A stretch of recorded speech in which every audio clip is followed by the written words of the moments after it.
નમસ્કાર દર્શક મિત્રો, સ્વાગત છે આપનું આપની ચેનલ રિયલ ડિબેટ પર અને આપના ચહેતા કાર્યક્રમ રવિભાઈ દિયોરા સાથે શેર બજાર અથવા અન્ય રોકાણ કરીને બે પાંદડે કઈ રીતે થવું, શું કરવું, શું ના કરવું, ક્યારે કરવું,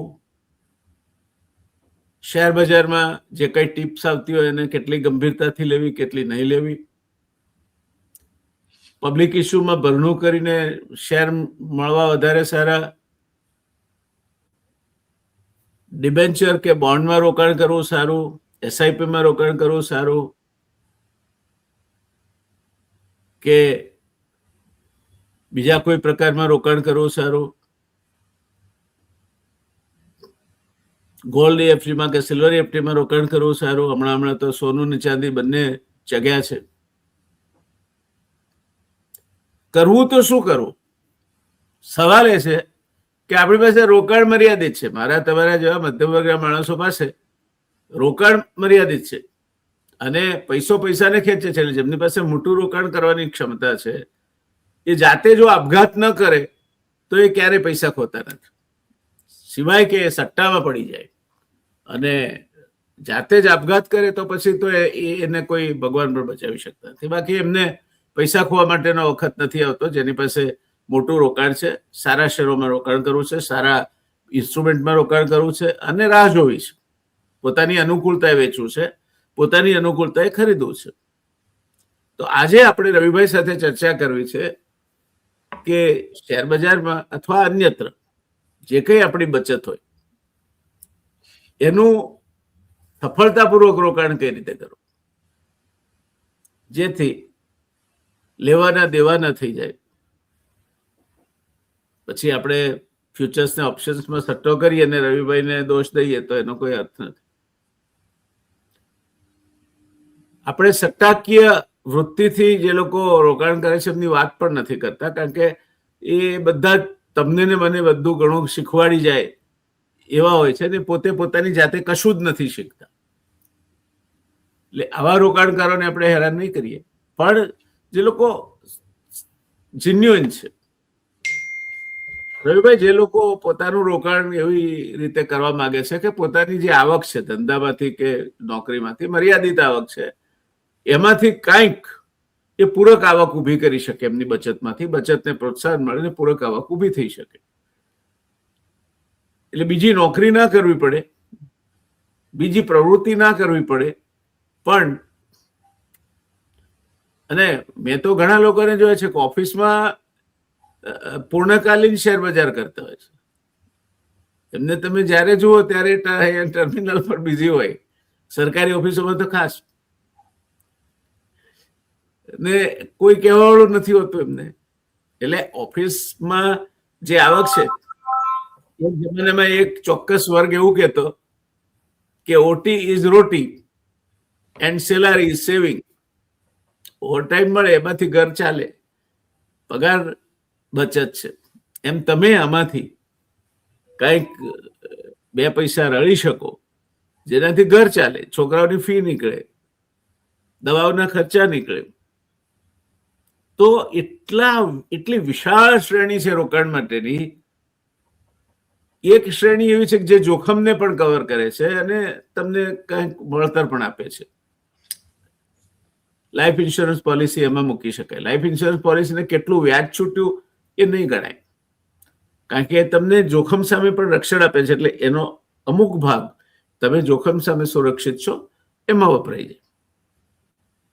બેંકોમાં પૈસા મૂકીએ તો વ્યાજદર ઘટતા ચાલ્યા છે. વચ્ચે ગોલ્ડ બોન્ડ્સ આવ્યા હતા, સરકારે એમાં સુધારો કર્યો. બીજી વાર ખરીદ્યા હોય તો પછી એના ઉપર તમને કેપિટલ ગેઇન લાગે, ઓરિજિનલ ઇન્વેસ્ટરને જ ના લાગે. એટલે સરકાર પણ હંમેશા પ્રવૃત્ત હોય છે આપણને કેમ કરીને હેરાન કરવા તેમાં. ત્યારે રવિભાઈ, આજના ચર્ચાની શરૂઆત કરીએ કે એક રોકાણકાર જે મધ્યમ કે સામાન્ય મધ્યમ વર્ગનો છે, જેની આવક એક મર્યાદિત બાંધી આવક છે, આજે પોતે પૂરક આવક ઊભી કરવા ધારે છે, તો એને કેન્દ્ર સ્થાને મૂકીને આજે આપનું વક્તવ્ય એ રીતે રજૂ કરો કે જેથી આપણા એ દર્શક મિત્રો કે જે લોકો ને આ પ્રકારની મર્યાદિત આવક, બહુ ઝાઝુ જોખમ ન લઈ શકવાની પરિસ્થિતિ અને સાથે સાથે નોકરિયાત વર્ગની બાંધી આવક સામે કંઈક વધારાની પૂરક આવક ઊભું કરવાનું કમ્પલ્શન, ફરજ, આ બધાને ભેગું કરીને આપ કઈ રીતે જુઓ છો આખા પ્રશ્નને? ઝડપથી આઈ થિંક તમે ઘણી સરસ પ્રસ્તાવના કરી, કારણ કે ઘણા લોકોના બધા ક્વેશ્ચન્સ હોય છે જ્યારે એ લોકો અમારી સાથે કનેક્ટ થાય છે, વાત કરે છે, અને ડેફિનેટલી એમનો ઓલવેઝ એ હોય છે કે લાઈક એમની જે આવક છે એ કોર્પોરેટ હોય, એને પણ એવું હોય, કારણ કે આપણે એક ઓપ્ટિમિસ્ટિક દેશ છે, આપણે જાપાન તો છે નહીં કે આપણી પાસે આટલી બધી આવક છે, આટલી બધી આપણી સંપત્તિ છે કે આપણે ક્યાં વાપરવી એ આપણો ઇસ્યુ છે, આપણો ક્યાં કમાવો ઇસ્યુ છે. એટલે આપણે જે કમાઈ રહ્યા છે એ રીતે જો ફોર એક્ઝામ્પલ આપણે એફડી ના રેટની વાત કરીએ, જો ઇફેક્ટિવ ટેક્સ રેટ 4% આસપાસ આવી જાય, હવે ઘણા બધા ટેક્સ ફ્રી ઇન્સ્ટ્રુમેન્ટ છે જે 4 થી 5% વચ્ચે રિટર્ન આપે. હાલાકી આપણું જે ઇન્ફ્લેશન છે હમણાં કાબુમાં આવ્યું છે, અત્યારે 4-5% ઇન્ફ્લેશન તો આપણું નોર્મલ છે, અને આરબીઆઈ ની 4+2 ની તો રણનીતિ હોય છે કે 2 થી લઈ 6%. એટલે આપણું રિટર્ન જો 6% થી વધારે હોય, એ પણ ટેક્સ ખર્ચા બધું જ બાદ કરતા જો 6% થી વધારે રિટર્ન થાય તો આપણને એમાં કંઈક વળે. અધરવાઇઝ એ શું થાય કે તમે તારો ઇન્ફ્લેશન કંટ્રોલ કરો છો એવું ગણાય કે ભાઈ તમને ઇન્ફ્લેશન જેટલું જ રિટર્ન મળે, તો I think inflation Hage bonds ને આ બધું ઘણું છે, બટ એનાથી વધુ થોડું જોઈતું હોય કે થોડું મીન્સ કે આપણે ઓપ્ટિમિસ્ટિક હોય છે કે આપણને રિટર્ન સારું જોઈતું હોય, તો પહેલા તો શું છે કે પોતાની ફાઇનાન્શિયલ કન્ડિશન, પોતાની ફાઇનાન્શિયલ પરિસ્થિતિ, આપણી આવક અને બચત એ કેટલી છે, એ ઉપરાંત તમારી આવક આય એટલે તમારું વર્ષ કેટલું છે કે તમારે આગળ જતા ફાઇનાન્સનો ઓબ્જેક્ટિવ શું છે કે તમે શું કામ રિટર્ન મેળવવું છે, તારે આગળ જતા આ પૈસાનું શું કરવું છે, બહુ ઇમ્પોર્ટન્ટ રોલ પ્લે કરે છે. ઘણીવાર શું છે કે જ્યારે ઇન્વેસ્ટમેન્ટ કરતા હોય છે ત્યારે માત્ર ખાલી આપણા મગજમાં એ જ હોય છે કે આમાંથી મારે રિટર્ન જનરેટ કરવું છે. હાલાકી તમે ઇન્વેસ્ટમેન્ટ 1 વર્ષ માટે કરો છો, 2 વર્ષ માટે કરો છો કે 5 વર્ષ માટે, બધાના ઇન્વેસ્ટમેન્ટ એવન્યુ અલગ છે. અને એ રીતે જો તમે તમારા ઓબ્જેક્ટિવ વાઇઝ ઇન્વેસ્ટમેન્ટ ને એવન્યુ એટલે કે ક્યાં રોકાણ કરવું એ તમે જો નક્કી કરો, તો તમારા રિટર્ન અને રિસ્કમાં ઘણો મોટો ફરક પડતો હોય છે. ફોર એક્ઝામ્પલ આજે કેવું છે કે લાઈક આપણે કઈ જગ્યાએ જવું છે, લાઈક અહીંયાથી આપણે અમદાવાદથી મુંબઈ જવું છે, તો આપણી પાસે 3 થી 4 વે છે કે આપણે પોતાની કાર લઈને જઈ શકીએ, આપણે બસમાં જઈ શકીએ, આપણે પ્લેનમાં જઈ શકીએ, આપણે ટ્રેનમાં જઈ શકીએ. 4 ની કોસ્ટ અલગ છે. મુંબઈ તો બધા 4 પહોંચાડશે, અને 4 નો ટાઈમ અલગ છે કે પ્લેન જલ્દી પહોંચાડી દેશે, મીન્સ કે એરપોર્ટનો ટાઈમ વાત કરીએ તો એના ઉપર વંદે ભારત હવે આવી ગઈ છે, તો એનાથી પછી તમારે કાર લઈને જશો તો મીન્સ કે બસમાં જશો તો એનાથી વધારે ટાઈમ. તો બેઝિક બધાના ટાઈમ અલગ છે પહોંચવાના, સાથે બધાનો ખર્ચ અલગ છે કે મીન્સ કે પ્લેનની ટિકિટ હાઈએસ્ટ હોય છે, એનાથી ઓછી તમારી મીન્સ કે ટિકિટ અહીંયા ટ્રેનની હોય છે. ત્યાં ફેમિલી સાથે જવું હોય ને કારમાં જાવ તો પણ થોડું એનાથી ઓછી ઇફેક્ટિવ થાય, અને બસમાં સૌથી ઓછી, કારણ કે બસમાં પેસેન્જર વધારે છે, કારમાં તમે 4 છો, ત્યાં તમારું ઇન્ડિવિજ્યુઅલ ટિકિટ લાગે છે. તો એ ટિકિટ એટલે કે ખર્ચો, આપણું ઇન્વેસ્ટમેન્ટ. તો ઇન્વેસ્ટમેન્ટ અલગ છે, ટાઈમ અલગ છે, પહોંચાડે છે બધા મુંબઈ, આપણો ઓબ્જેક્ટિવ સોલ્વ થાય છે, પણ આપણે કેટલી કલાકમાં પહોંચવું છે એ જોઈને આપણે ડિસાઈડ કરવું જોઈએ કે હું કયા જે મીન્સ છે એમાં હું જાઉં, કે હું આજે પ્લેનમાં જાઉં કે આજે હું મીન્સ કે બસમાં જાઉં. જો તમારી પાસે પૈસા ઓછા છે ને આપણે એટલી કઈ બહુ પહોંચવાની જરૂરિયાત નથી, આપણી પાસે ઇનફ ટાઈમ છે, તો તમે ઓછા ખર્ચ કરીને તમે અહીંથી બસમાં જાઓ, એટલે ત્યાં ડ્રાઇવિંગનું ટેન્શન નહીં, તમારે આરામથી ત્યાં પહોંચી જાવ સુતા સ્લીપિંગમાં. પણ જો તમારે જલ્દી જવું છે તો એરપોર્ટ થઈને પ્લેનમાં જાઓ તો તમે ત્યાં જલ્દી પહોંચી શકશો. તો બેઝિકલી આ જ રીતે ઇન્વેસ્ટમેન્ટનું છે કે તમારે જો વધારે વર્ષનું મીન્સ કે રિટર્ન જોઈએ છે, તાર પાસે 5 થી 10 વર્ષ છે ઇન્વેસ્ટમેન્ટના, તો તમારી પાસે ઇક્વિટીઝ છે, ઘણા બધા ઓપ્શન્સ અવેલેબલ છે, તો તમારે બીજું વિચારવાની જરૂર નથી. પણ તમારે જલ્દી પહોંચવું છે, અને મેક્સિમમ અહીંયા 99% લોકો એવા જ છે કે જેને બહુ જલ્દી પહોંચવું છે. 1% લોકો એવા છે કે જેને ખ્યાલ છે કે 5-10 વર્ષ દરેક ઉતાવળમાં છે. હા, એટલે ઉતાવળ કે ખર્ચો વધુ લાગે તો પૈસા નથી. તો આ બે ધારો કે ફોર એક્ઝામ્પલ આજ કોઈ પ્લેનની ટિકિટ છે 10,000 છે અને તારા બેલેન્સ જ તારી પાસે 5,000 છે, એટલે તમે શું કરશો આનું? તો આઈધર તો તમારે જ્યાં જેટલું તમારી કેપેસિટી છે ત્યાં જાઓ, અધરવાઇઝ 5,000 રૂપિયા ઉધાર લો અને ત્યાંથી પ્લેનમાં જાઓ. હવે આઈ થિંક હવે ઉધાર લેવા વાળા તમારી એક ઓબ્લિગેશન ઉભું થઈ જશે. એટલે માર્કેટમાં આ સૌથી ખરાબ છે.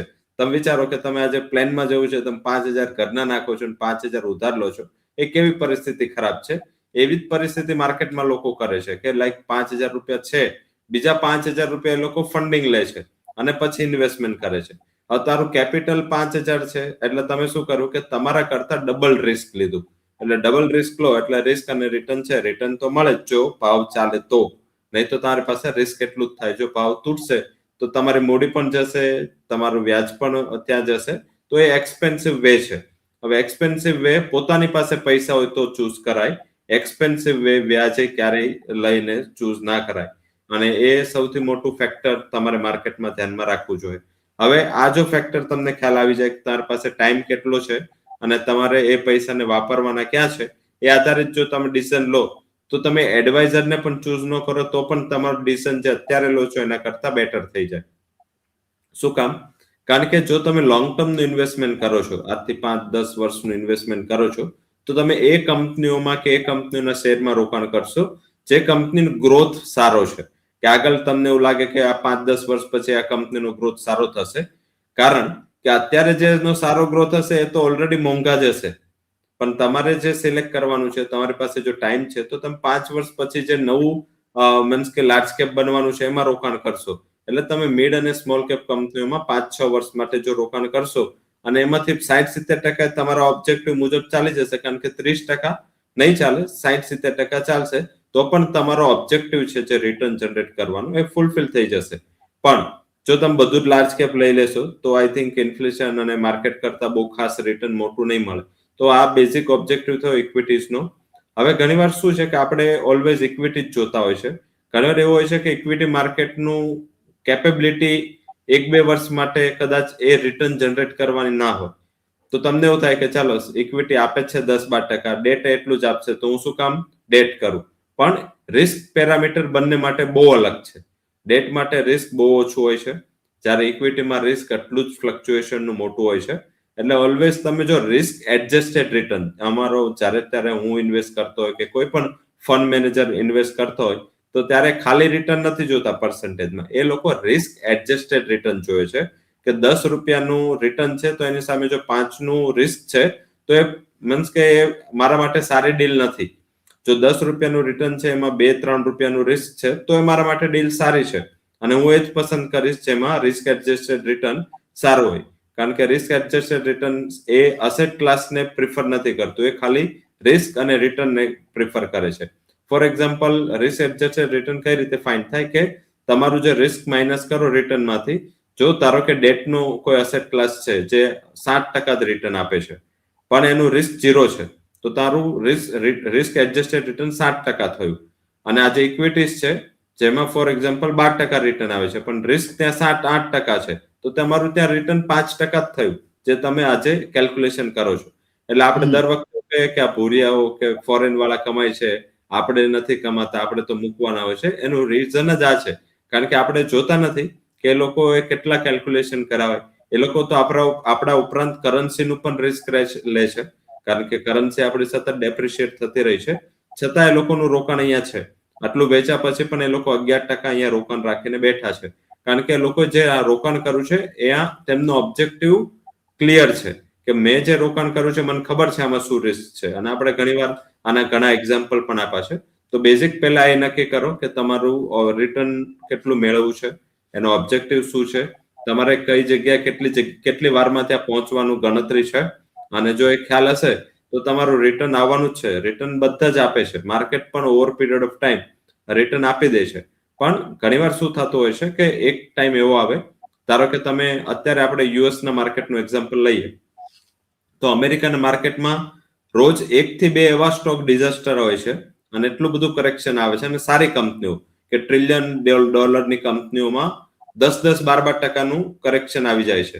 હવે ત્યાં નેગેટિવ ન્યૂઝ કોઈ નથી, ના તો પરિણામો નેગેટિવ આવી રહ્યા છે, પણ એ કરેક્શનનું રીઝન શું છે કે ઓલરેડી જ્યારે રિઝલ્ટ હોય ત્યારે ઓલરેડી એ ક્વાર્ટરમાં 40-50% ચાલી ગયા હોય, એટલે જે રિઝલ્ટ આવવાનું છે એમને ડિસ્કાઉન્ટ કરી દીધું હોય.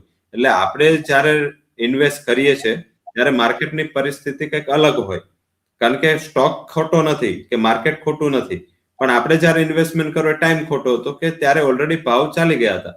એટલે આ રિસર્ચનો મતલબ શું છે કે રિસર્ચનો મતલબ એ છે કે બીજા કરતા મને થોડી ઇન્ફોર્મેશન વધારે હોવી જોઈએ, કારણ કે માર્કેટમાં તમે ઓલવેઝ એમ કહો છો કે માર્કેટ ક્યાંય પૈસા કમાતું નથી, એમાં કોઈ કમાય છે તો કોઈ ગુમાવે છે. તો આપણે જો ગુમાવે એ ક્લાસમાં જોઈએ તો રિસર્ચ કરવાની જરૂર નથી, અને જો તમારે કમાય એ ક્લાસમાં રહેવું હોય તો તમારે રિસર્ચ કરવું પડશે કે હું જે કંપનીમાં ઇન્વેસ્ટ કરી રહ્યો છું એ સેક્ટરની સામે શું છે. ઘણીવાર બધા લોકો 20નો પી માઇન્ડમાં રાખીને બેસે કે ભાઈ કોઈ પણ સ્ટોક છે, પી એટલે કે પ્રાઇસ ટુ અર્નિંગ રેશિયો, એ જેટલો ઓછો હોય એ સારું, તો લોકો લો પી વાળા સ્ટોકમાં પરચેસ કરતા હોય. ગૂગલમાં અત્યારે એઆઈ આવી ગયું, એટલે ગૂગલ એઆઈ માં નાખશો કે લો પી સ્ટોક એટલે તમને લિસ્ટ આવી જશે ઇન્ડિયાનું આખું, અને લોકો એમાંથી મીન્સ ઇન્વેસ્ટ કરી જતા હોય. હવે તમે ખાલી ગૂગલ એઆઈ થી અત્યારે જે લો પી સ્ટોક નું લિસ્ટ કાઢો છો, અમે રિસર્ચ કરીએ છીએ, અમે આટલું બધું ઇનપુટ નાખીએ છીએ, અમે આજથી 2 વર્ષના પી ગણીને લો પી સ્ટોક ગણીને અંદર એન્ટર થતા હોય છે, તો પણ ઘણીવાર 10 માંથી 1 સ્ટોક નથી ચાલતો આપણા ઓબ્જેક્ટિવ મુજબ. તો તમે અત્યારના લો પી સ્ટોક પર ઇન્વેસ્ટ કરી દીધું, લો શું કામ છે જોવું પડે, કારણ કે જ્યારે રિસર્ચ શું છે તમને ક્વેશ્ચન થવો જોઈએ. સર્ચ તો થયું છે પણ એની ઉપર રીથિંકિંગ રિસર્ચ હોવું જોઈએ કે ભાઈ આ શું કામ સસ્તો ભાવ મળે છે. આજે કોઈ એક્ઝામ્પલ છે કે કોઈ ફ્લેટ છે, આખા એપાર્ટમેન્ટમાં બધા જ ફ્લેટ 1 કરોડમાં વેચાય છે, પણ એ ફ્લેટ કોઈ 70 લાખમાં વેચવા કાઢ્યો છે. તો તમારે જોવું પડે કે 70 માં શું કામ વેચે છે, કંઈક તો રીઝન છે કે માર્કેટ વેલ્યુ કરતા એ સસ્તું વેચે છે. અને રીઝન જો ખબર હોય તો તમારી પાસે એડ આવે પહેલા જે એડ આપવા વાળો છે એ લઈ લે. મીન્સ કે એ બેઝિક જોવું પડે કે આજે ધારો કે હું રિસર્ચ એડવાઇસ કરું છું, તો જો મને જ ખબર છે આ સ્ટોક સસ્તો છે અને આ કન્ફર્મ જવાનો છે, તો હું તો અહીંયા મીન્સ કે તમને ઇન્ફોર્મેશન જ શું કામ આપું. તો બેઝિક એવું તો ફાઇનાન્સ મારી પાસે પણ અવેલેબલ છે, પણ એવું હોતું નથી. તમારા ટાઈમે અને તમારા મીન્સ કે વિચાર ઉપર માર્કેટ નથી ચાલતું. માર્કેટ જ્યાં ચાલે છે એના ઉપર વિચાર કરીને આપણે ત્યાં રોકાણ કરવાનું છે. બહુ નાનો ફરક, પણ આ ફરક જ માર્કેટના રિટર્નનું અને રિસ્કનું સૌથી મોટું પેરામીટર છે કે માર્કેટ જેમ ચાલે એમ ચાલવાનું, માર્કેટથી કોન્ટ્રા નહીં થવાનું. માર્કેટ 10% રિટર્ન આપે છે તો આપણા માર્કેટમાં આપણા મગજનું ઓબ્જેક્ટિવ એવું જ હોય કે મને 10% રિટર્ન મળશે, પણ માર્કેટ 10% ચાલતો હોય અને આપણે 50% રિટર્નની આશા રાખે તો મારા હિસાબે છે આપણને ડિસસેટિસ્ફેક્શન તમારા કોઈ પણ અસેટ ક્લાસથી થઈ શકે. ઘણા લોકો ડેટમાં 15-20% ઓબ્જેક્ટિવ રાખે છે. તમે વિચારો કે આજે ડેટ માર્કેટમાં 15-20% ઓબ્જેક્ટિવ હોય અને તમે જ્યારે એ રિટર્ન ધારતા હોય તો એટલું જ રિસ્ક હોય. અને ઇક્વિટીમાં તો શું છે કે કારણ કે એ શેર બજાર છે, પણ ડેટ માર્કેટમાં એવું છે કે 10% થી વધારે જ્યારે તમે રિટર્ન જનરેટ કરવા જાઓ છો ત્યારે હર 1% તમારું રિસ્ક 5-10% વધતું જાય છે, કારણ કે એમનું રેટિંગ મોટા ભાગે રવિભાઈ જે લોકો આ પેલા અમુક પ્રકારના જે પૈસા લે છે રોકાણકારો પાસેથી, એમના ત્યાં જવાવાળા ઠગાય છે, કારણ કે એકદમ 20%, 25%, 30% રિટર્ન આપે. પહેલા 2-3 મહિના રેગ્યુલર તમને વ્યાજ પણ આપે, પછી એક દિવસ એનો પત્તો ના હોય. એટલે આ તમે લોભે લખણ જાય તે વાત યાદ રાખવી જોઈએ દર્શક મિત્રો. અને રવિભાઈએ આર્ટિફિશિયલ ઇન્ટેલિજન્સની વાત કહી. આ કમ્પ્યુટર છે ને એ હથિયાર છે, માલિક નથી, એટલું ખ્યાલ રાખો.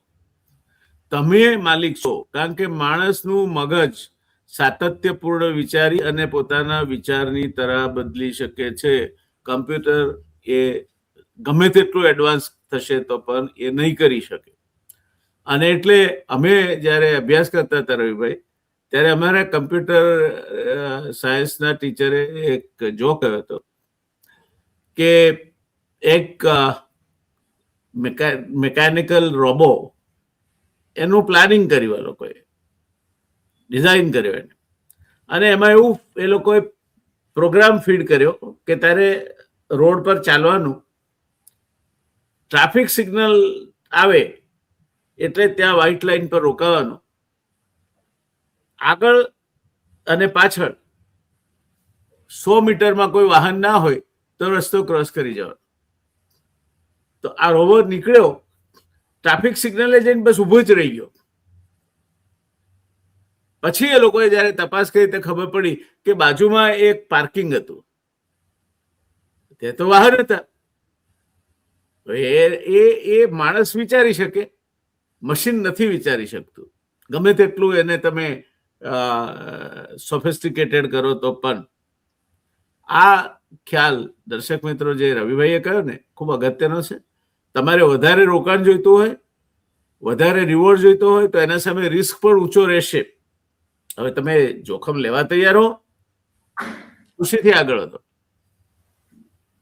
ઘણા ગામોમાં, નાના ગામોમાં પહેલા એક રેગ્યુલર ચાલતું હતું કે એક માણસ આવે, ફ્રીજ, મોટરસાયકલ, પંખા, બધી મિક્સર, ઘર જરૂરિયાતની વસ્તુઓ લગભગ 50% સસ્તી વેચે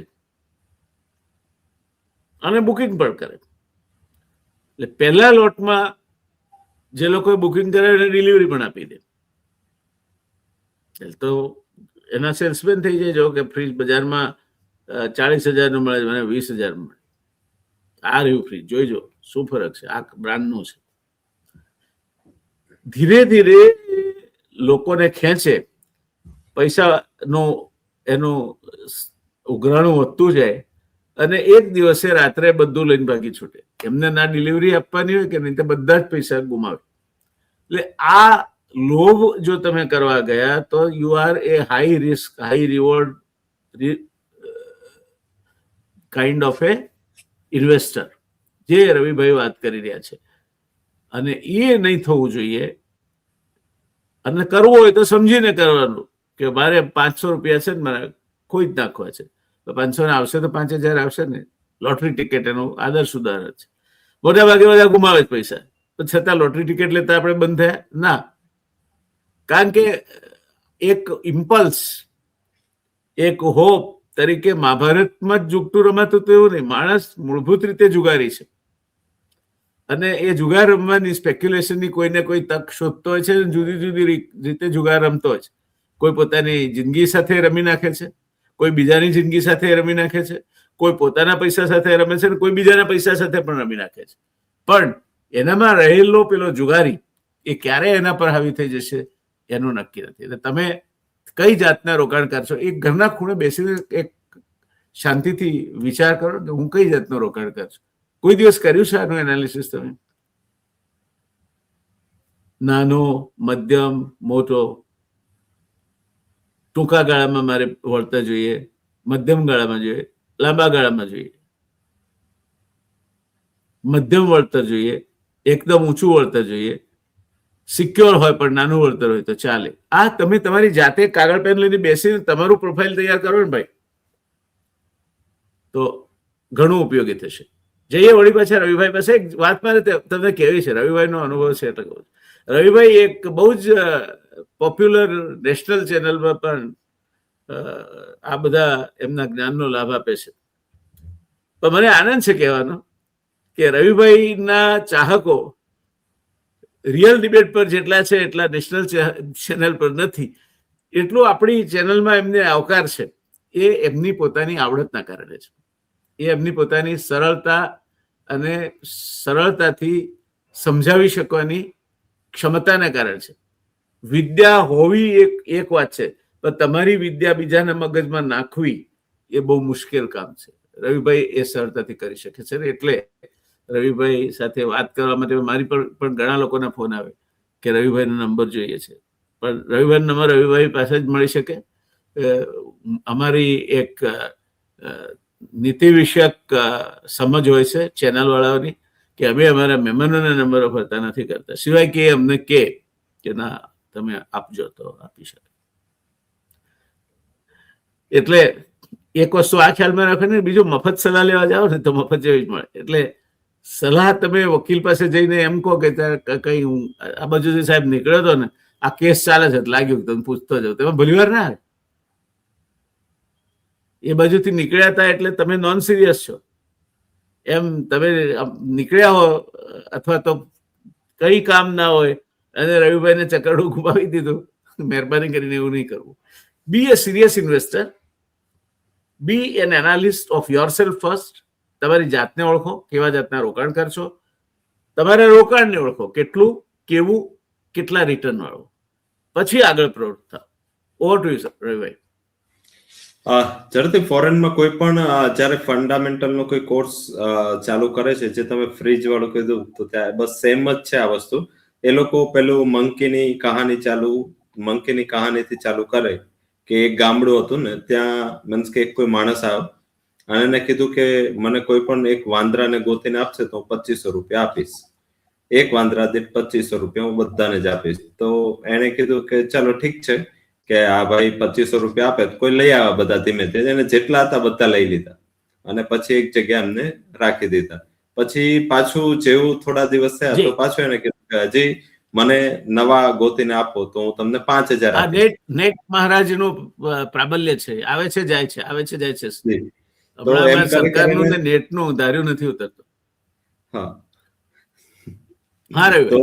હા, તો એ જે મીન્સ કે આપણે વાત કરી રહ્યા હતા મંકીની કહાની, તો બીજા ટાઈમે આવ્યો પાછો 5000 રૂપિયા. તમે વાંદરો લાવ્યા ને તકલીફ ઉભી કરી, એના કરતા કોઈ માણસ લાવ્યા હોત ને તો વધારે સારું હતું. છેલ્લે માણસ જ આવશે. નાવડીનો જે નાવિક હતો એને નક્કી કરેલું કે છોકરાઓ નાના અને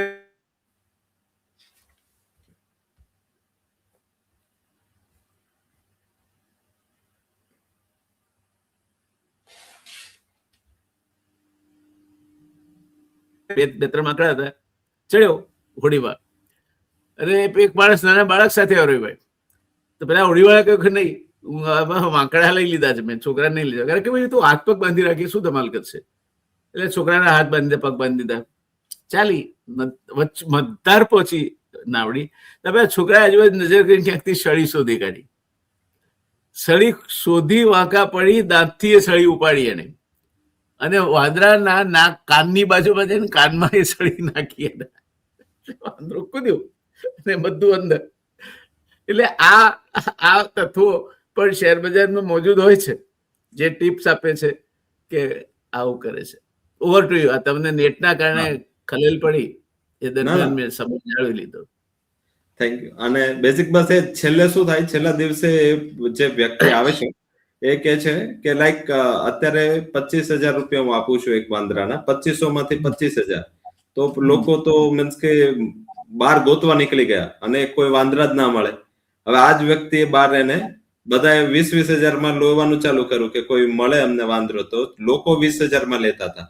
હવે લેવાવાળો તો એને વેચતો હતો, એને ખબર પણ નહોતી, અને લોકોએ એની જ પાસેથી 20,000 ના વાંદરા લઈ લીધા. અને એને જે 2500 માં લીધું હતું એને 25,000 માં એ જ લોકોને આપી દીધું. ને એનો વાંદરાનો કોઈ મતલબ ના રહ્યો. શેર બજારમાં આવું થાય. અને મીન્સ કે જયારે છેલ્લે તમે હોય તો તમને ખ્યાલ આવે કે ભાઈ તો આપણા જ વાંદરા હતા અને આપણે જ આમાં ફસાયા. તો બેઝિક શું છે કે આ મીન્સ કે ખાલી ઘણી વાર શું થાય કે આખું તમારા ઉપર રમત રમે છે, ખ્યાલ પણ ના હોય. આ જે ટીપ વાળા હોય એ બસ એ જ કરે. જો એને સાચામાં જ ઇન્વેસ્ટમેન્ટ ને એટલી ખ્યાલ હોય ને, મીન્સ કે આમાં કેવું છે કે રિસર્ચ એનાલિસ્ટ અને જ્યોતિષી પછી બહુ ફરક ના રહે.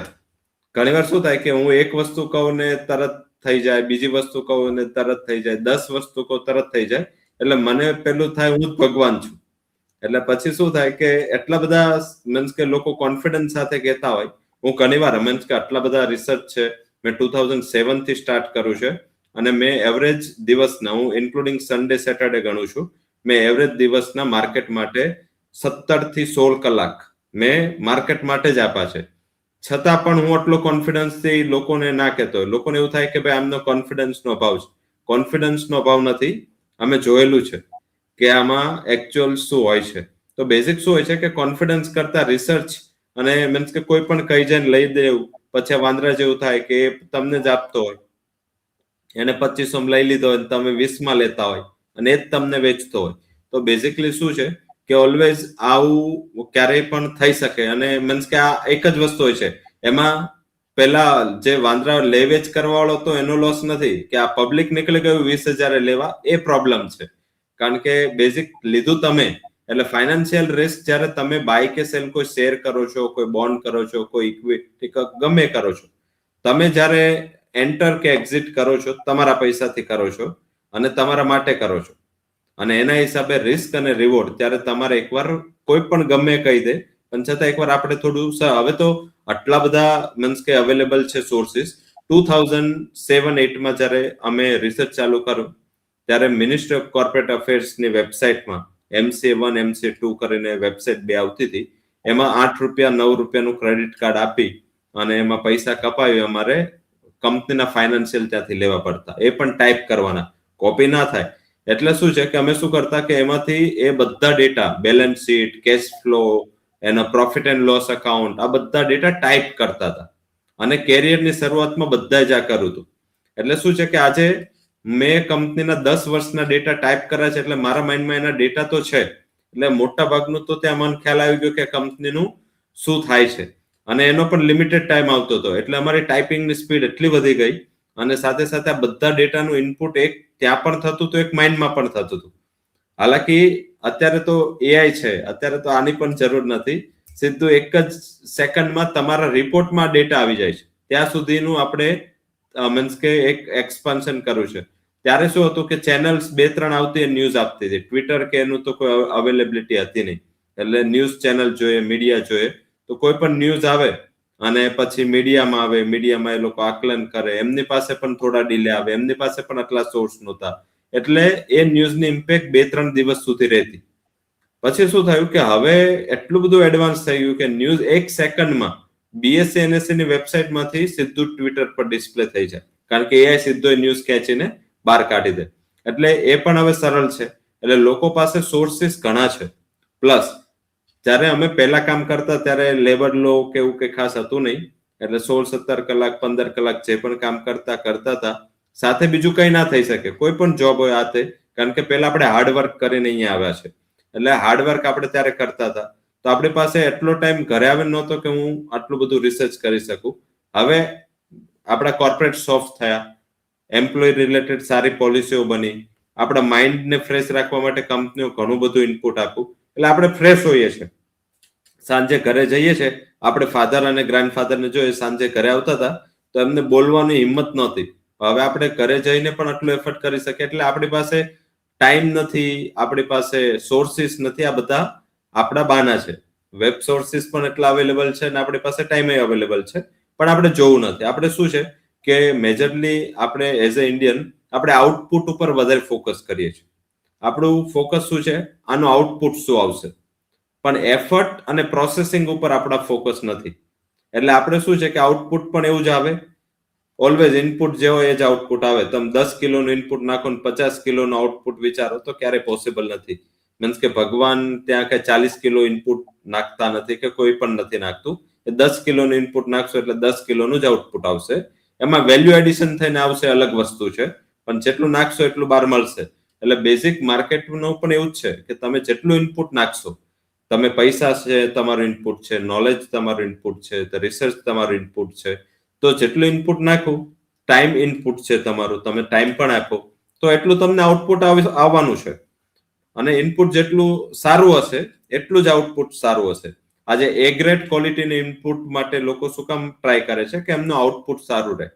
પણ આપણે શું છે, ઓલવેઝ આઉટપુટ જ્યાં આવે છે ને ત્યાં જ બેઠા છે, મારું આઉટપુટ આવવું જોઈએ. અને ઓલવેઝ આપણે ઓબ્જેક્ટિવ, જે મેં હંમેશા કહું છું, ઇકોનોમિક કારનું ઇનપુટ અને રોલ્સ રોયસ ને લક્ઝરી કારનું આઉટપુટ આપણે વિચારીએ છીએ, પણ એ કે પૈસા કે બહારથી કુદરત આપતું જ નથી. એટલે basic input is equal to output ધ્યાનમાં રાખવાનું. હવે આજે પૈસાનું જેટલું ઇનપુટ નાખશો એટલે તમારું જેટલું ઇન્વેસ્ટમેન્ટ સારું હશે એટલું તમને રિટર્ન ટાઈમે કે તમારું બહાર આઉટપુટ સારું નીકળશે. એ એક નેચરલ વસ્તુ છે, એ આપણા હાથમાં નથી. મીન્સ કે જેટલા હવે આજે કોઈની ક્ષમતા 10,000 છે અને કોઈની ક્ષમતા 1 કરોડની છે, તો એ રીતે લોકો પૈસા નાખશે. 10,000 વાળો 10,000, કરોડ વાળો કરોડ. હવે બીજું શું નાખી શકાય એવું કે જેનાથી મારું રિસ્ક કે બીજા એનાથી મારું જે આઉટપુટ નીકળશે એ બીજાથી બેટર નીકળશે, તો એ છે રિસર્ચ. કે તમે થોડું નોલેજ અપ્લાય કરો, તમે આસપાસ જો કે આસપાસ આપણે ઘણા ટાઈમથી જોઈએ તો આપણે પહેલા શું થીમ સાંભળતા હતા, આપણે અહીંયા ટેકનોલોજી, આ નોલેજ મીન્સ કે કેપીઓ બીપીઓ, ત્યાંથી આપણે એઆઈ પર આવી ગયા.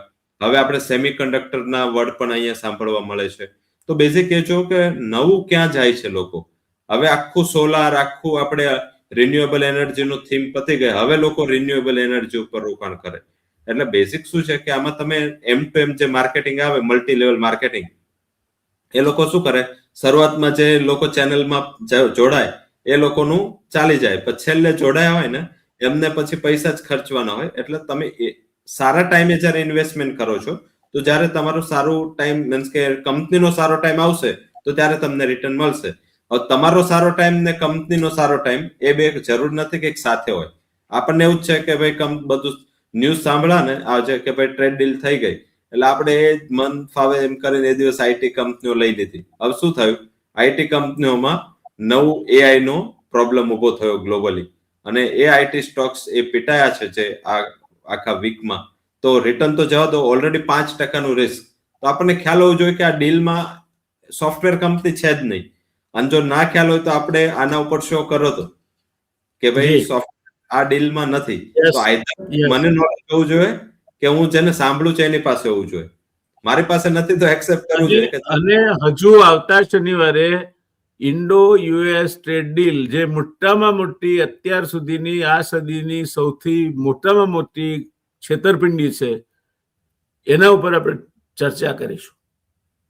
ઘણા બધા મુદ્દા એવા છે કે જે સામાન્ય રોકાણકારે જાણવા જોઈએ, અને એના શેરને અસર કરશે, એના રોટલાને અસર કરશે, એની નોકરીને અસર કરશે. પણ આપણે એ છાપામાં વાંચીએ છીએ, એ ભૂલી જઈએ છીએ આપણે કે છાપા જાહેરાતો પર ચાલે છે. એમને પણ એમના જે રોજીરોટી આપનારા છે એમનો ખ્યાલ રાખવાનો હોય છે.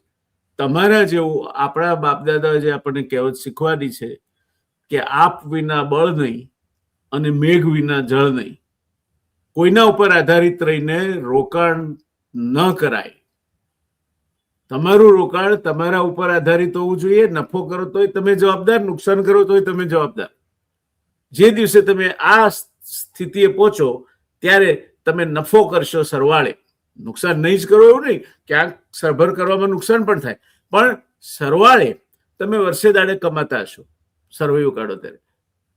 પણ એ માટે આપણે નોકરીએ જઈએ છીએ તો ત્યાં મહેનત કરીએ છીએ, આપણે ત્યાં તાત્કાલિક કરવું પડે, આ સ્ટેટમેન્ટ આપવાનું છે, પેલી નોંધ આપવાની છે, સાહેબે આ વિગતો માંગી છે, એ બધું કેમ થાય છે? તો આ કેમ તમે શેર બજારમાં રોકો છો, ઘરે જઈને 2 કલાક કે સવારમાં 2 કલાક કેમ નથી તમારાથી કઢાતા? અને જો એ ના કાઢવાની તૈયારી હોય તો તમે રોકાણકાર તરીકે કોખના ઉપર ચાલનારા પરોપજીવી માણસો પસ્તાશો. ઓવર ટુ યુ રવિભાઈ. ઝડપથી પ્લસ જે લોકો 2 કલાક કરે છે એનો એક વીક પોઈન્ટ પણ છે. જે લોકો 1-2 કલાક શીખીને આવે સવારે એટલે ઓફિસે બસ એ ડિસ્કશન ચાલતું હોય બીજાને, અને એ જે મીન્સ કે એ કઈ રીતે આપણે ઓફિસે પરસીવ કરતા એ ઘણા રિલેટિવ હોય ને શેર બજાર કરતા હોય. હવે ભલે ડીલર હોય, શેર બજારમાં શું કરતો હોય, ડીલિંગ કરતો હોય, ખાલી સોદા જ કરતો હોય, બાય શેર.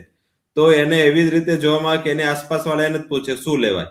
હવે એને ખબર હોય તો ડીલર થોડો હોય, તો બેસિક આપણે જોતા જ નથી. આપણને એવું છે કે શેર બજાર સાથે જે પણ જોડાયેલો વ્યક્તિ છે બધા એનાલિસ્ટ છે, અને એને બધી જ ખબર છે. ભગવાન પહેલા એમને ખબર છે કયો શેર ચાલવાનો છે.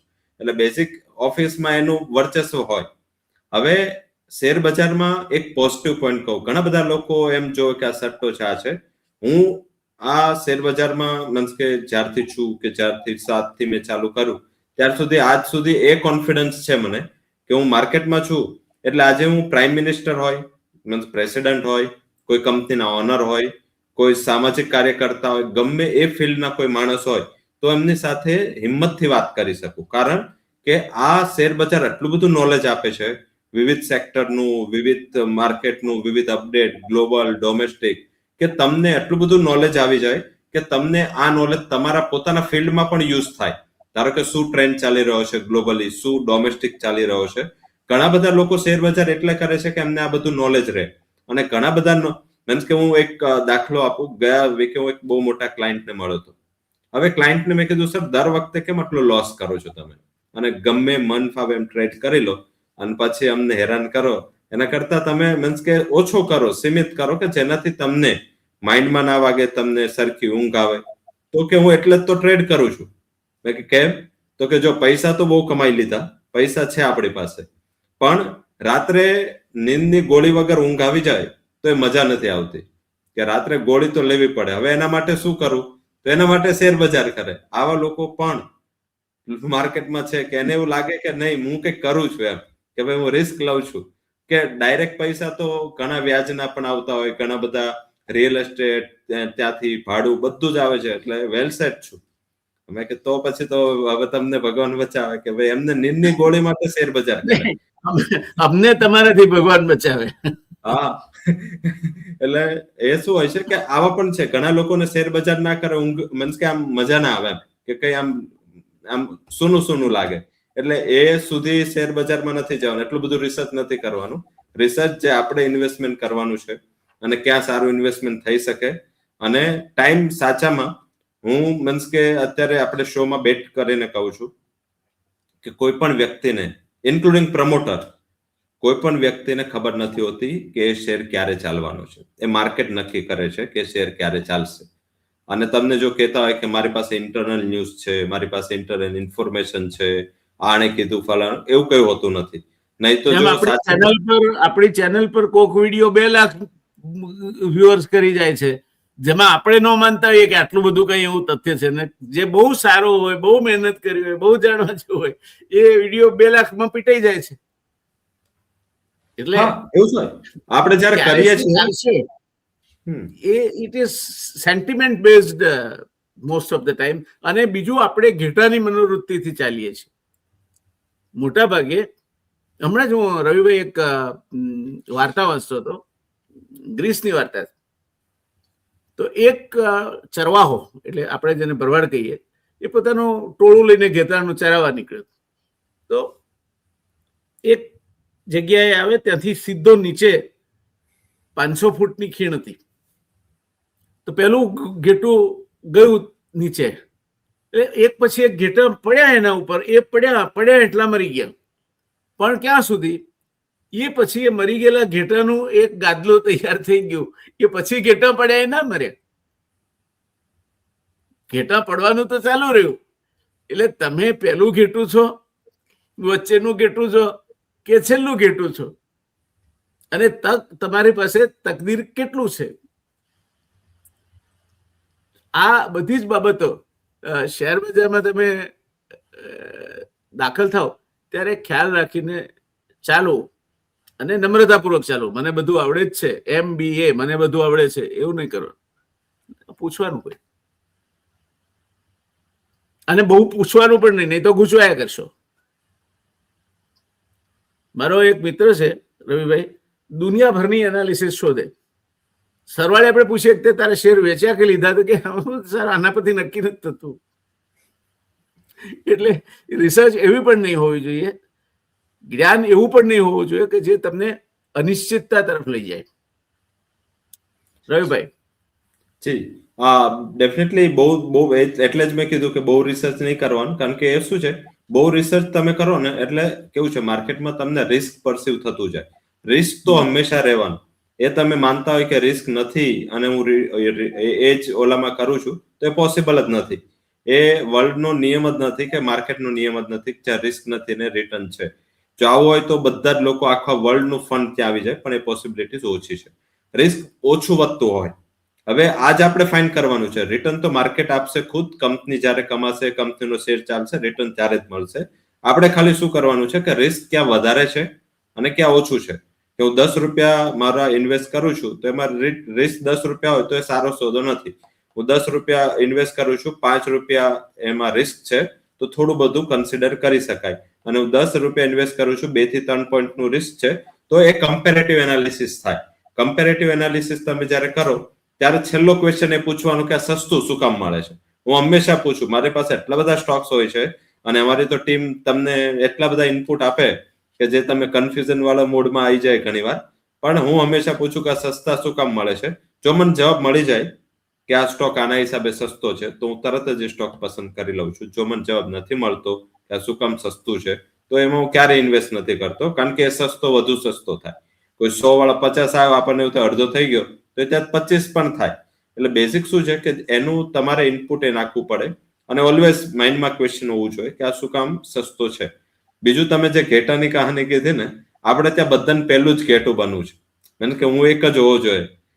અને હું સૌથી પહેલા દેખાવો જોઈએ, અને જ્યારે આવું પડવાનું થાય તો છેલ્લા બચી જાય. એટલે હું હંમેશા કહું છું કે છેલ્લું પણ નહીં ચાલુ ને પહેલું પણ નહીં ચાલુ, વચ્ચે રહેવું. વચ્ચે રહેવામાં મીન્સ કે આપણે છેલ્લા આવે એવું કોઈ ના કહી શકે, અને પહેલા આવીને પહોંચી ગયા હરક પદોડાની જે આપણે ગુજરાતીમાં એને કહે એ પણ ના થવું જોઈએ. વચ્ચે ચાલુ. અને સિંહ જ્યારે પાછળ પડવા ને ત્યારે પહેલું દોડવું જરૂરી નથી, કારણ કે જો પહેલા દોડશો શક્તિ પૂરી થઈ જશે, તમે ક્યારે છેલ્લા આવી જશો એ ખબર નહીં રહે. એટલે તમારે વચ્ચે દોડવું જરૂરી છે. એટલે તાર પાછળ વાળો ને સિંહ લઈ જાય તો એ બીજી થઈ જશે, પણ તમે છેલ્લે ના રહો, છેલ્લો રહેશે સિંહ તમને પકડી લેશે. એટલે તમારી શક્તિ પ્રમાણે વચ્ચે ચાલવું જોઈએ. અને હંમેશા આમાં તો સિંહ હંમેશા પાછળ હોય છે. સિંહ એટલે રિસ્ક, એટલે રિસ્ક હંમેશા તમારી પાછળ હોય છે. એટલે છેલ્લે પણ ના રહેવું જે આપણે જ હોઈએ, અને પહેલા પણ ના જવું કે આપણે થાકી જવાય. થાકવા વાળા બહુ લોકો છે. અને પછી શું છે કે છેલ્લે આપણે પેલું નાનપણથી આપણે શું છે, ઘણીવાર આપણી જ વાર્તાઓ ભૂલી જઈએ છે કે આ અંગુર ખટ્ટે, કે ભાઈ આ દ્રાક્ષ ખાટી છે, એટલે આપણે શું છે કે માર્કેટને છોડી દઈએ છે. પણ ઘણીવાર લોકો, મેં એવા પણ લોકો જોયા છે જે મીન્સ કે 2001 થી હજી સુધી પ્રોફિટેબલ છે, પણ એ લોકો એમનું ઇનપુટ જો, એ લોકોની કાર્યશૈલી જો, એ લોકોનું ડિસિપ્લિન જો, તો જે 2001 માં ડિસિપ્લિન ફોલો થતું હોય એ જ 2025 માં 26 માં થતું હોય. તો તમે રવિભાઈ, હું 1975 થી નાનું મોટું રોકાણ કરું છું. હું કઈ બહુ મોટો રોકાણકાર નથી, પણ સાઈડ ઇન્કમ મારી પગાર જેટલી હું રળી લેતો હતો. અને 75 અને આજે આપણે 25 ગણીએ, 75 વર્ષમાં, 75 ને 25 ને 25 એટલે 50 વર્ષમાં, 50 વર્ષમાં સરવાળે એક પણ વર્ષ મેં નુકસાન નથી કર્યું. એટલે તો આપણે આ શો કરીએ છીએ. તમે કાળજી રાખો, તમે કાળજી રાખો તો ચોક્કસ શેર બજારમાંથી તમારા પગાર જેટલી રકમ તમે કમાઈ શકો છો. પછી મારે નોકરી છોડી દેવાનો વિચાર આવ્યો ત્યારે મેં એવું વિચાર્યું કે હું અત્યારે જે કમાઉં છું એવા 3 જુદા જુદા સોર્સમાંથી એટલું મને મળવું જોઈએ. તો 3 જુદા જુદા સોર્સિસ કયા? તો એક શેર બજાર, જેટલું કમાઉં છું એટલું શેર બજારમાંથી મળવું જોઈએ. બીજો સોર્સ કયો? તો બીજો સોર્સ એ કન્સલ્ટન્સી, જે મારો કોર કોમ્પિટન્સનો એરિયા હતો. અને ત્રીજો છાપામાં લખવું, લેક્ચર આપવા વગેરે. આ 3 સોર્સ મેં ડેવલપ કર્યા, અને 3માંથી હું 1 રૂપિયો કમાતો હતો, તો 3માંથી 1 રૂપિયો કમાણો. ત્યારે મેં નોકરી છોડી હતી, મને કોઈ દિવસ તકલીફ નથી પડી, એટલી ઈશ્વરની મહેરબાની રહી છે. એટલે તમે સુઆયોજિત રીતે ચાલો તો ભગવાન મદદ કરે છે, ઈશ્વર છે. કારણ કે સરવાળે આ બધામાં સક્સેસ ઇઝ 99% પરસ્પિરેશન, એની ભૂલવાનું. 99% પરસેવો છે, પણ એ બધાને પાછળ રાખી દે 1% બ્લેસિંગ્સ, લક. એટલે એ 1% નસીબ અથવા બ્લેસિંગ્સ પણ જરૂરી છે. બધા હાથે કરીને પેલા ઘેટારીમાં ખીણમાં પડે તો ભગવાન શું કરે તમને? એટલે દીવો લઈને કૂવામાં પડવાના કામ નહીં કરવા, ટીપ પર નહીં ચાલવું, પોતાની જાતે અભ્યાસ કરો. 2-4 મિત્રોનું એવું સર્કલ હોય કે જે રોકાણકારો હોય અને તમને લાગતું હોય કે ના એ પણ રિઝનેબલી વેલ ઇન્ફોર્મ છે, જોવું. આ પ્રકારના રોકાણને લગતા કાર્યક્રમો આવતા હોય તે જોવા. તો શેરબજાર ખોટું નથી, અને ચાલવાનું છે. જ્યાં સુધી આ દુનિયા છે, જ્યાં સુધી આ દેશ છે, ત્યાં સુધી શેરબજાર ચાલશે. શેર બજાર એક વડના ઝાડ નીચે શરૂ થયું હતું અને અત્યારે વટવૃક્ષની જેમ ફાલ્યું છે. તે ચાલશે. તો Ravibhai, over to you for concluding. સમાપન માટે. અને આપે રાઇટલી મીન્સ કે વડલાને સાથે સરખાવ છે. વડલો મીન્સ કે એવું વૃક્ષ છે જે વર્ષો સુધી જીવિત રહી શકે છે. એ માર્કેટ પણ એવું એક એવન્યુ છે જે વર્ષો સુધી જીવિત રહેશે. અને હજી તો આપણે તો ક્યાં જોયું જ છે કંઈ. મીન્સ કે તમે ગ્લોબલી જો 1860-70 થી એ લોકોના બજારો ચાલે છે, અને બહુ સારી રીતે ચાલે છે, અને હજી પણ ચાલે છે. લોકોને એવું છે કે પતી ગયું, આટલું વધી ગયું, હવે નહીં ચાલે, હવે ખલાસ થઈ ગયું. ઓલવેઝ માર્કેટ ચાલવું જોઈએ. પીચ પર હશો, રન બનશે. પીચ પરથી આઉટ થશો તો તમારા મીન્સ કે રન પણ જશે, ને ટીમને તમે જે નુકસાન કરશો એ આખી ટીમને હરાવશે. એટલે બેઝિક મારા હિસાબે આ જોવું જોઈએ. સેકન્ડ, એક કન્ક્લુડિંગમાં આપણે કહી દઈએ કે શું જોવું જોઈએ. મીન્સ કે આપણે જોવું જોઈએ એ પહેલેથી આપણે વાત કરી છે. તો એક ખાલી મીન્સ કે હું જે જોઉં છું એ તમને કહી દઉં કે કઈ રીતે માર્કેટને તમારે ટ્રેક કરવું જોઈએ. પહેલા માર્કેટને તમે મેક્રો લેવલથી ટ્રેક કરો કે માર્કેટમાં શું પરિસ્થિતિ છે અત્યારે. ધારો કે સારી છે, ખરાબ છે, અને સારી ખરાબ તમને ખાલી વર્ષમાં 2 જ મહિના એવું ખ્યાલ આવશે કે સારી છે ખરાબ. વર્ષના 10 મહિના તમને કોઈ જવાબ જ નહીં મળે કે સારી છે ખરાબ. આપણે અસમંજસમાં જઈશું. એટલે બેઝિક આપણે જયારે અહીંયાની ના ખ્યાલ આવે એટલે આપણે થોડું બહાર જવું જોઈએ. અને વર્લ્ડની લાર્જેસ્ટ ઇકોનોમી ને second largest economy, third largest economy, આ ત્રણેય ઇકોનોમીના થોડા પેરામીટર જોવા જોઈએ. કારણ કે એ લોકો વર્લ્ડના બેન્ચમાર્ક છે અને એમની ઇકોનોમી બહુ મોટી છે. એટલે એમનું બોન્ડ માર્કેટ શું કરે છે, એમનું ઇક્વિટી ના જો તો ચાલશે. હું કોઈ દિવસ ઇક્વિટી માર્કેટને ઇક્વિટી સાથે રિલેટ જ નથી કરતો. કારણ કે હેજ ફંડ છે જે વર્લ્ડમાં, એ લોકો એટલા બધા સ્માર્ટ ફંડ છે કે એ બાબતે એ લોકો શું કરે છે કે એક કન્ટ્રીમાં રિટર્ન લઈને બીજામાંથી ત્રીજામાંથી ચોથામાં એ લોકોનો કૂદકા મારતા હોય છે એ લોકો. એટલે જ્યાં જ્યાં એ લોકો જાય, ધારો કે અત્યાર સુધી કોરિયામાં હતા તો કોરિયામાં 80% રિટર્ન આવી ગયું. એ પહેલા ઇન્ડિયામાં હતા તો ઇન્ડિયામાં રિટર્ન. તો એ લોકો જ્યાં જાય છે રિટર્ન આવે. એટલે કમ્પેરેબલ નથી. એટલે એનું ફોરેક્સ માર્કેટ જો કે એની કરન્સી શું કરે છે, એનું બોન્ડ માર્કેટ જો કે બોન્ડ ક્યાં જાય છે. અને દર સપ્તાહે ગુરુવારે વર્લ્ડના ઇક્વિટીના અને ડેટ માર્કેટના ડેટા આવે છે અને તમને બધી જ વેબસાઇટમાં મળી જશે. એ વીકનો ઇક્વિટીનો ફ્લો શું છે. હવે ઘણીવાર સતત 4 થી 5 ઇક્વિટીના આઉટફ્લો હોય તો તમારે હંમેશા સતર્ક રહેવું જોઈએ. અત્યારે આ કોઈ તમને નહીં, ક્યાંય પણ નહીં મળે જોવા કે આ તમને કોઈ શીખવાડ્યું હશે. એટલે એ તમારે ધ્યાન રાખવું જોઈએ. એટલે બેઝિક એમના ફોરેક્સ માર્કેટ, બોન્ડ માર્કેટ શું કરે છે, પ્લસ આ કન્ટ્રીઓ વચ્ચેના રિલેશન કેવા છે. ધારો કે ચીન, યુએસ, જાપાન, ચાઇના અને જાપાન ને યુએસ, આ બધા વચ્ચેના જે રિલેશન્સ છે એ પણ ઘણીવાર જીઓપોલિટિકલી બહુ ઇમ્પોર્ટન્ટ હોય છે. માર્કેટ જીઓપોલિટિકલી બહુ વધારે રિએક્ટ કરતું હોય છે. એક વસ્તુ એ જોઈ લો કે આ ત્રણેય કન્ટ્રીમાં ઇલેક્શન આવે છે, એનું ચૂંટણીઓ આવે છે. હવે ગઈકાલે રાત્રે યુએસ ના માર્કેટ તમે જો, મીન્સ કે કેટલા સ્માર્ટ છે, કેટલા વધી ગયા, મીન્સ કે 1200 પોઈન્ટ ડાઉ જોન્સ. તો એનું રીઝન શું હતું? જાપાનનું ઇન્ડેક્સ કાલે 2500 પોઈન્ટ વધ્યો રાત્રે. શુક્રવારે રાત્રે જાપાનના ઇન્ડેક્સે 2500 પોઈન્ટનો કૂદકો માર્યો. શું કામ?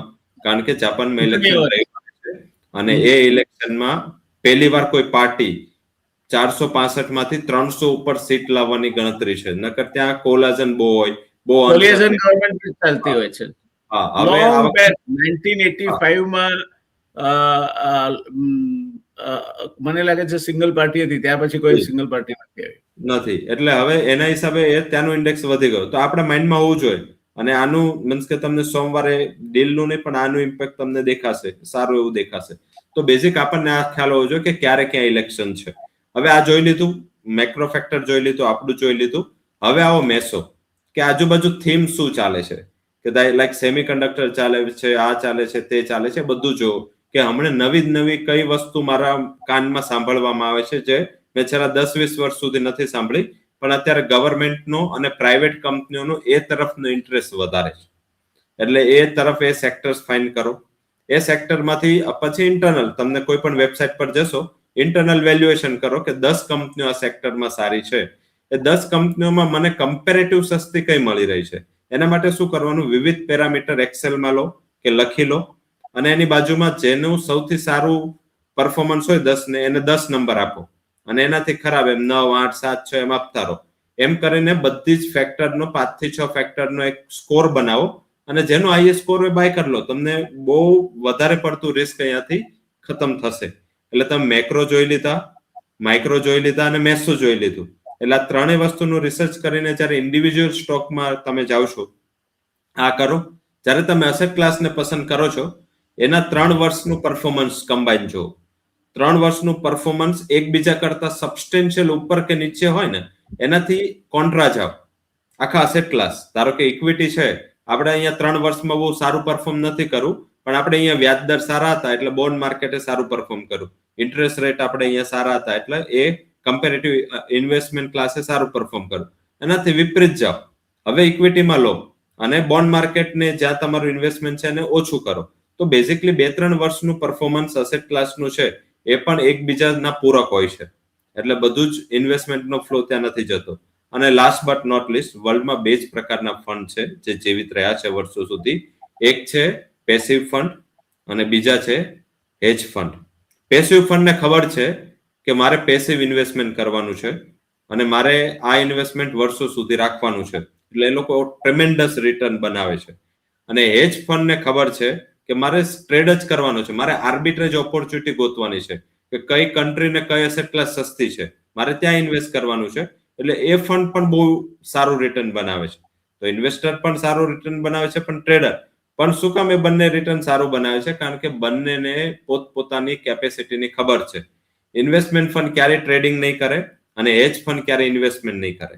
તો બેઝિક જો તમને ક્યાં છો એ પરિસ્થિતિ ખબર તમારો સ્વધર્મે નિધનમ શ્રેય પરધર્મો ભયાવહ એ નક્કી કરી લો. જી, અને ખ્યાલ આવશે ને તો તમે લોંગ ટર્મ માર્કેટમાં રહેશો અને રિટર્ન પણ તમારા અપેક્ષા કરતા સારું બનશે. જી, ધન્યવાદ રવિભાઈ, બહુ મજા આવી, ખૂબ સરસ માહિતી આપી આપે આપણા દર્શક મિત્રોને. વળી આવતા શનિવારે તો આપણે કમેન્ટ કર્યું જ છે કે યુએસ ઇન્ડો ટ્રેડ ડીલ ઉપર આપણે ચર્ચા કરીશું અને એની અસર ત્યાં સુધીમાં શેર બજારે એનો પડઘો પાડી દીધો છે. સાથે સાથે અમેરિકામાં ફેડના ચેરમેન બદલાવા છે, વાર છે 15મી મેની આજુબાજુ, અને આપણા ત્યાં એફઆઈઆઈ ની જે પરિસ્થિતિ છે, બધું ભેગું કરી અને આપણે આવતા શનિવારે ચર્ચા કરીશું. દર્શક મિત્રો, ખૂબ જ રસપ્રદ ચર્ચા હશે. તમારા રોકાણને એક આકાર આપી શકે, એક દિશા આપી શકે એ પ્રકારની ચર્ચા હશે. ચૂકશો નહીં, અમારી સાથે જોડાતા અને હંમેશા રવિભાઈ પાસેથી જેટલું મહત્તમ મેળવી શકાય એટલું મેળવો. ધન્યવાદ, આવજો.